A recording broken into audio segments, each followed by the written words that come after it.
সবাইকে জানাই অভিনন্দন আর নমস্কার। অ্যান্ড আজ হচ্ছে উল্টো রথের সবাইকে জানাই শুভেচ্ছা। আজকে আমি একটা ভিডিও করতে চলেছি। আমি রথে গিয়ে একটা ভিডিও করব। আমি ভেবেছি এটা আমি পোস্ট করব। তো আপনারা কোনো বাধা করতে থাকবেন না। আপনাদের জন্য আমি ভিডিও ছাড়বো। কোথাও বাইরে গিয়ে আমি কোনো ভিডিও ছাড়িনি, তো এবার ভাবছি যে ছাড়ব। So let's go. আজকে যে ভিডিওটা করতে এসেছি সেটা হচ্ছে আমি লাইব্রেরি থেকে আরও দুটো একটা সাহিত্য বই কালেক্ট করেছি, ওটা আপনাদের সঙ্গে দেখা। অ্যান্ড এগুলোর কিন্তু আমি তার সাথে আজকে মূল্যও দেখিয়ে দেবো। আপনারা আমাকে সবসময় বলেন যে আপনি কেন মূল্য দেখান না, তুমি কেন মূল্য দেখাও না। তো তাই জন্যই আর কি আজকে আমি তোমাদের করা। তো সবার ফার্স্টে একটা ভয়ঙ্কর ভুতুড়ে একটা বই, কিন্তু এটা শান্তনু দাশগুপ্তের লেখা। কিন্তু এই বইটার মধ্যে এমন কোনোই নেই যেটা দিয়ে আমরা ভালো করে পড়তে পারি, ঠিক আছে। এই বইটা কিন্তু বাচ্চাদের জন্য খুব ভালো, কিন্তু বেসিক্যালি এখানে কিন্তু অতটা হররেবল কিছু নেই, মানে হন্টেড টাইপসের কোনো এখানে গল্প নেই। মোহিনী বলে গেম আছে, আমি তোমাদের খেলে দেখাতে চাই। একবার হলেও খেলে দেখাতে চাই। মৃত্যুর ডাকে, এগুলো normal stuff, because this book is a very tough. And এই যে উপরে যে স্লেক্সটা আছে, যতটা এখানে ভয়ঙ্কর দেখাচ্ছে, আর চোখগুলো দেখে কিন্তু ভয় পাবে না কেউ, বলে দিচ্ছে আগে থেকে। চোখগুলো দেখে কিন্তু কেউ ভয় পাবে না, বলে দিলাম আগে।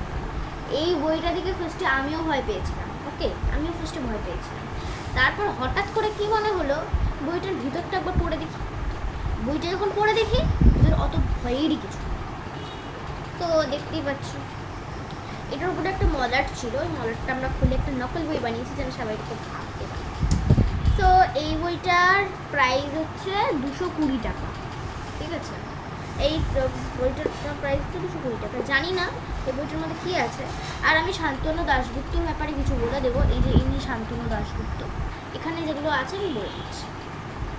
শান্তনু দাশগুপ্তের জন্ম 10ই অক্টোবর 1951 সালে নদিয়া জেলার কৃষ্ণনগর শহরে। প্রথমে কৃষ্ণনগর CMS স্কুলে এবং পরে কৃষ্ণনগর ডবনস্কো স্কুল থেকে হায়ার সেকেন্ডারি বিজ্ঞান বিভাগে পাশ করে কলকাতার গুরুদাস কলেজে থেকে বিজ্ঞান নিয়ে স্নাতক ডিগ্রি লাভ করেন। এরপর উত্তর বাংলার চা বাগানে চাকরি জীবন শেষ করে বর্তমানে কলকাতায় অবসর জীবনযাপন করছেন। এখন সাহিত্য সাধনার সময় ব্রতী। সাহিত্য সাধনা দীর্ঘ 25 বছরের এটি লেখকের দ্বিতীয় গ্রন্থ। এই যেখানে যা ছিল তাই বললাম। অ্যান্ড বইটা পড়ে দিন শোনাবো সবাইকেই। বলছি বই পড়বো, পড়াটা আর হয়ে উঠছে না, তাই জন্য একটু ক্ষমা করবে। প্রথমবার আমি 3টে গল্পের বই আমি নিয়ে এসেছি, ওকে। তো চেষ্টা করব যে বইগুলো পড়া।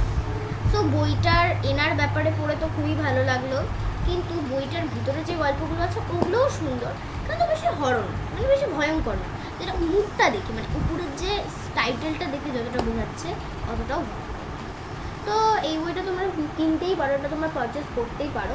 আমি তোমাদের লিঙ্কটা ভালোভাবে হলে আমি নেক্সট কোনো ভিডিওটা দিয়ে দেবো। এটা কিন্তু তোমরা পেয়ে যাবে, সার্চ করলেই পাবে। শান্তনু দাশগুপ্তের ভয়ঙ্কর ভুতুড়ে একটি গল্পের বই, সার্চ করলেই তোমরা পেয়ে যাবে। আর আমি কিন্তু আমি গুগলে সার্চ করব, লিঙ্ক যদি আমি পেয়ে যাই তাহলে তোমাদের পাঠিয়ে দেবো আমি কোনো একটা ভিডিওতে। তো লেটস গো। অ্যান্ড নেক্সট বুক হচ্ছে, এটা কিন্তু খুবই ভালো এটা একটা বই, কিশোর সাহিত্য, যেটা সুনীল গঙ্গোপাধ্যায়ের লেখা। এই বইটির দাম প্রায় হচ্ছে 200 টাকা। এই বইটার পেজ প্রায় দ্বিগুণ। এই বইটার থেকে এই বইয়ের জানাশোনা বেশি। এই বইয়ের মলাটার থেকে এই বইয়ের মলাটা এতটাও সুন্দর না, কিন্তু তাও এর মধ্যে যা আছে সেটা কোনো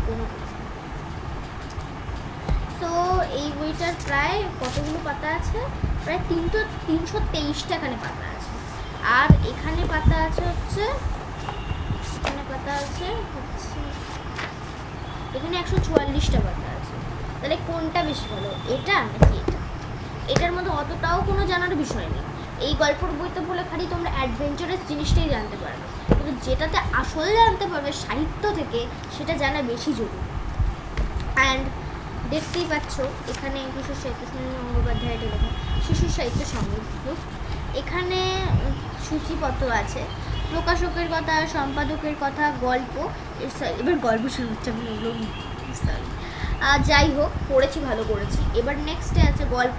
ভারত দাসের গন্ডার, ভালুকনাথ, জোড়া সাপ, ঝুনু মাসির বিড়াল, পানমুড়ার কবলে। তারপর কি বলছে, বেনি লক্ষণের মুন্ডু, মেঘচোর ডাকাতের পাল্লার, ইষ্টকুটুম বলে একটা গল্প আছে। কতটা এমন করছে তো তাই আমি একটু পর বলে আসি।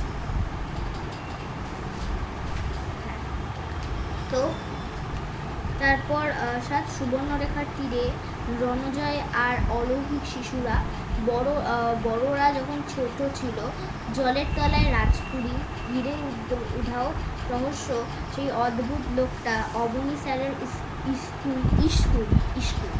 আগেকার দিনে কিন্তু লোকেরা স্কুল বলে কোনো শব্দ ছিল না, স্কুল বলে কোনো শব্দ ছিল না, দন্তস্বয় কয়ের ল বলে কোনো শব্দ ছিল না, ওটা স্কুল ছিল।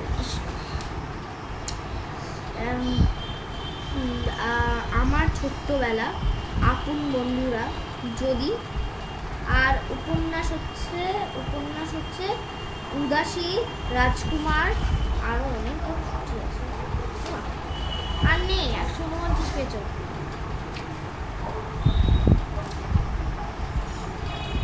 ও বুঝে গেছি, উপন্যাস তো অনেক বড় হয় তাই না? উপন্যাস তো অনেক বড় হয়, বইটা একবার পড়বো আমি আর তোমাদেরকেও দেখাবো। সুনীল গঙ্গোপাধ্যায়ের বিষয়ে কিন্তু তোমরা বেশিরভাগই জানো।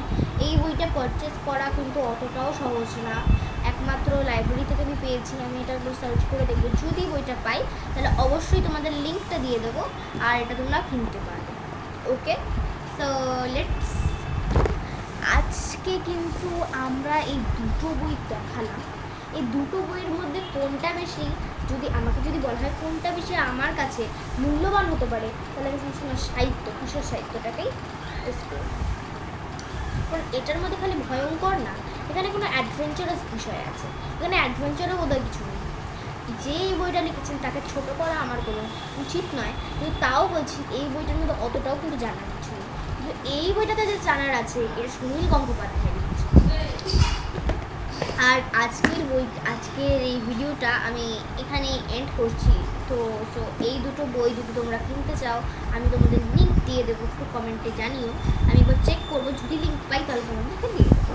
So let's be bye. আর প্রতিদিনের মতো নমস্কার, আমি দময়ন্তী দাস, আবার একটি নতুন ভিডিও নিয়ে আসি।